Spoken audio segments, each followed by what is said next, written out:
नमस्कार, मैं हूं गौरव और आप देख रहे हैं हिमाचल टॉप 10।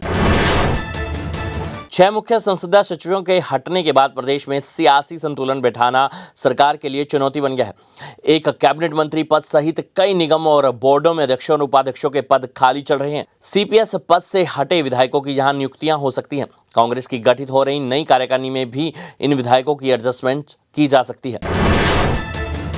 हिमाचल प्रदेश मंत्रिमंडल की बैठक 16 नवंबर को होगी। मुख्यमंत्री की अध्यक्षता में होने वाली बैठक में हाई कोर्ट की ओर से सीपीएस को लेकर दिए गए फैसले के अलावा कई अहम मुद्दों पर चर्चा की जाएगी। इसमें विधानसभा शीत सत्र की तारीख पर भी निर्णय लिया जा सकता है। विभागों में रिक्त पड़े पदों, सरकार के 2 साल पूरे होने पर भी कार्यक्रम को लेकर विचार विमर्श होगा।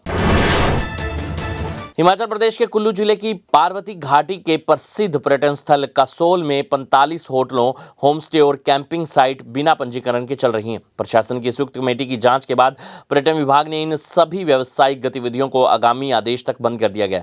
इन कारोबारियों को पहले अपने होटल, होमस्टे और कैंपिंग साइटों का पर्यटन विभाग के पास पंजीकरण करना होगा। खामियों के बाद पर्यटन विभाग सभी को समन जारी करने की तैयारी कर रहा है। संजौली मस्जिद में अवैध निर्माण गिराने के आदेश को चुनौती देने वाली अपील पर जिला अदालत में वीरवार को सुनवाई हुई। अतिरिक्त सत्र न्यायाधीश प्रवीण गर्ग की अदालत ने सोमवार को नगर निगम के फैसले के खिलाफ दायर अपील में स्थानीय लोगों को पार्टी बनाने की अर्जी को खारिज किया है। अदालत ने लोकस स्टैंडाई के आधार पर स्थानीय लोगों के आवेदन को खारिज किया है। अदालत ने टिप्पणी की है कि स्थानीय लोगों को इस मामले में पार्टी बनाने का कोई अधिकार नहीं है। हिमाचल प्रदेश विश्वविद्यालय ने एमएड की अधूरी डिग्री को पूरा करने और इसमें श्रेणी सुधार करने के लिए परीक्षा का विशेष अवसर देने का मौका दिया है।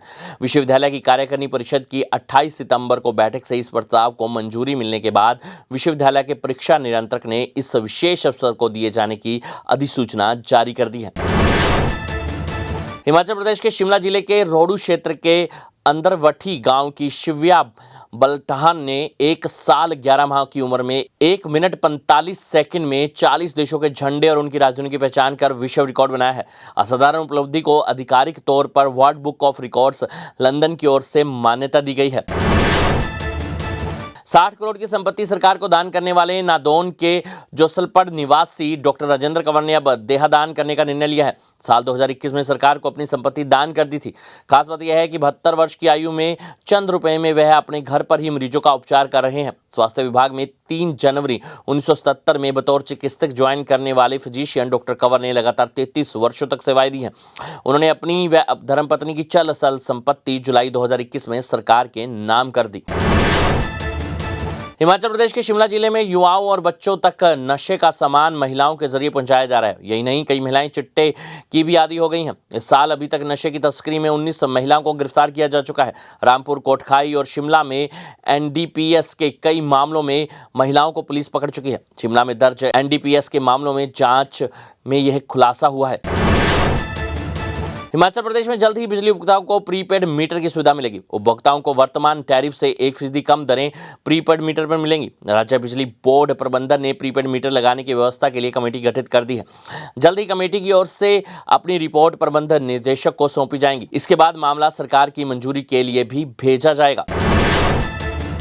पश्चिमी विक्षोभ की सक्रियता से हिमाचल में शुक्रवार से मौसम में बदलाव के आसार हैं। मौसम विभाग ने 8 जिलों किन्नौर, लाहौल स्पीति, शिमला, सोलन, सिरमौर, मंडी, कुल्लू और चंबा में 2 दिन बारिश बर्फबारी के आसार जताए हैं। बिलासपुर, मंडी, ऊना और हमीरपुर के कई क्षेत्रों में वीरवार सुबह और शाम के समय घना कोहरा छाया रहा। 18 नवंबर तक मैदानी जिलों में कोहरा छाया रहने का येलो अलर्ट जारी हुआ है। ये थी अब तक की खबरें। फिर हाजिर होंगे। दीजिए इजाजत। नमस्कार।